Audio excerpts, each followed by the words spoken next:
So I've just recorded 3 other videos, and I have, I think, 2 others that I need to finish still outside of those new 3. But I've had a pretty serious revelation about how my world functions, and I think I would like to share it with people who are invested in my world building.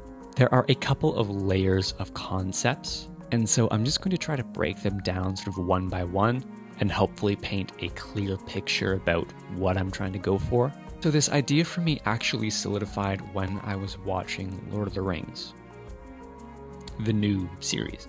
I really like the idea of Valinor being a place that you can sail to, but also this like abstract place that you go towards the light and you disappear and then you're there. I don't know exactly how it works in this show, but it clicked together some concepts for me that had been floating around. So first is the idea of the land.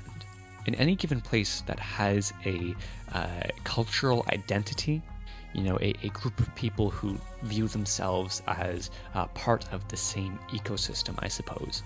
So any physical territory associated with those people would be considered the land for those people, if that makes sense. So for example, in any given setting that I have, the setting is going to be set in the land of something. So the 3 ones I have right now are the land of Actios, the land of Phleia, the land of Abinabad. So first of all, the land kind of knows what it is. It sort of has an identity that it wants to maintain. I think I made a TikTok about this a long time ago, so maybe I'll insert that here for further context. Maybe I'll actually watch that real quick. Okay, so the way I explained it is, there's this speech by Alan Watch in which he says that, just as a wave is something that the ocean is doing, we are something that the universe is doing. And in this world, people and plants and the things that inhabit the land are something that the land is doing. And so what happens to the people happens to the land as well. If something horrible is happening to the people, something horrible happens to the land as well. The land as an abstract concept recognizes the feelings of the things that live within it. So that is the first concept, this idea that the land is this interconnected ecosystem of sorts. Evolving from that concept is something called the spirit lands. So although the land does not act necessarily with intent, it does remember, in a way, significant things that have happened to the land, times when powerful emotions were felt. Those powerful things, those significant events are imprinted onto the land. Now, this might not be something that each character knows explicitly, but you might hear stories of it. This is maybe where some myths might come from in a given setting. The memories of the land is a physical place that you can go to. You just need to make the land remember. And so someone who would be, like an archaeologist, which I have a player in one of my campaigns who is. If you are looking to look into ancient civilizations and understand them better, once you have an understanding of the ruins that you go to, if you understand the culture well enough, or whatever happened here well enough to be able to imitate it, you can make the land remember and walk into the spirit lands. There are a range of things within these spirit lands. There are some places with extremely specific memories of individuals and places, and some places where it is just more vague, where things were significant enough to be remembered, but not with clarity. So tied with this idea of the spirit lands and the sort of significance of events come the navigating stars. Now, the stars and the moons were not always present in the sky. The stars are actually something that is in the domain of a god called the navigating stars. And the stars change over time. They are just as the land remembers things, the stars are representations of what has happened on the land. And so the constellations above a given place are representative of the stories that have happened here, the significant religions, great heroes, and lost civilizations. And so part of the experience of any setting is the relationship with the material world, the spirit lands, and the stars. When I first envisioned my world, I envisioned a completely connected sort of globe. And I have a very complex idea of how all of the planes work together on sort of different axes, and how time works between material planes and the inner planes and things like that. And there's this very Game of Thrones-esque kind of connection that the world had.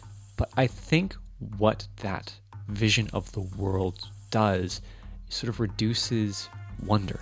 If it is simple to just sail from one place to another, what does that say about the fantasy? Or maybe what does that do to the feeling of fantasy?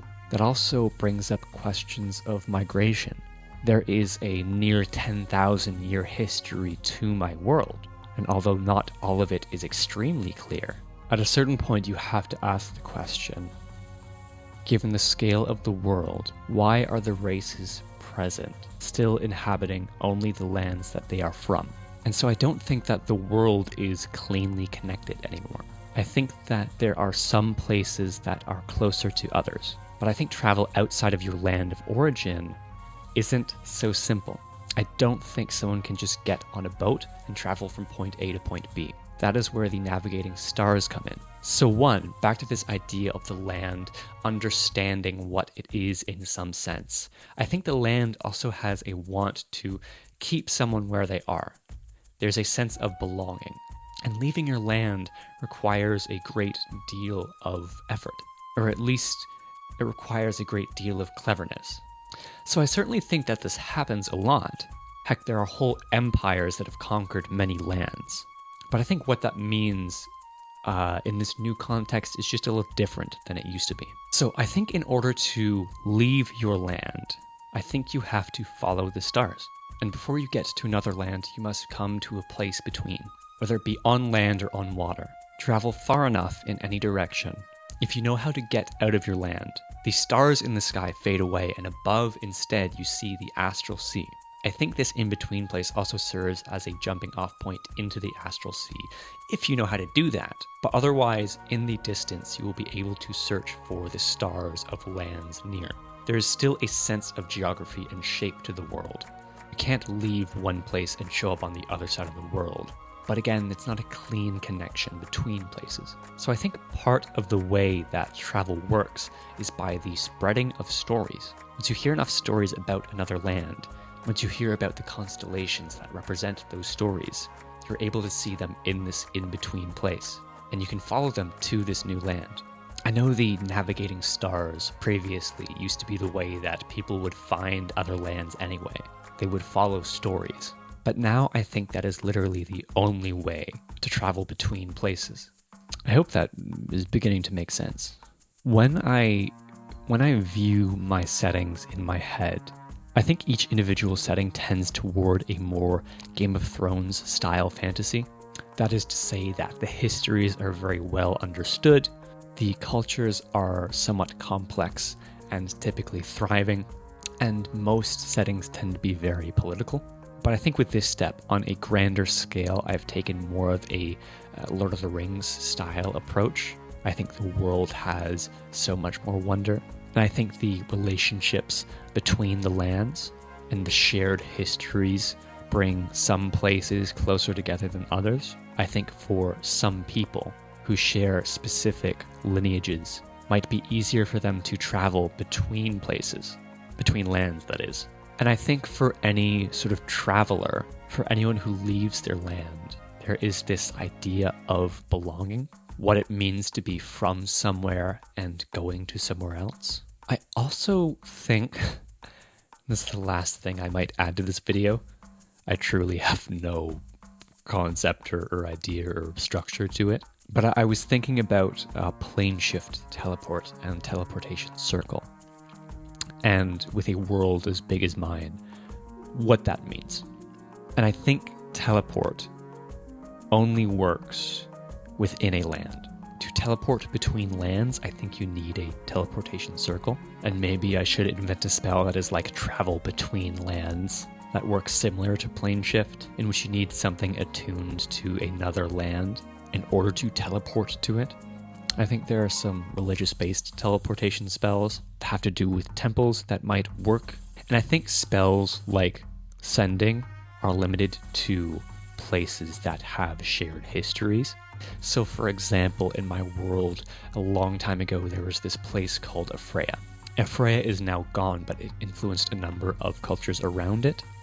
And so I think you cast sending between those places, although they are separate lands, but also you'd be able to see some of those Ephraim constellations that might be similar to the ones in your own sky when you travel between lands. I don't know, this is all very complicated. I'm going to probably stop talking. I hope that this provided a clear idea of what the fantasy of my world is as I currently see it and am updating it. Anyways, I think that's it. Bye.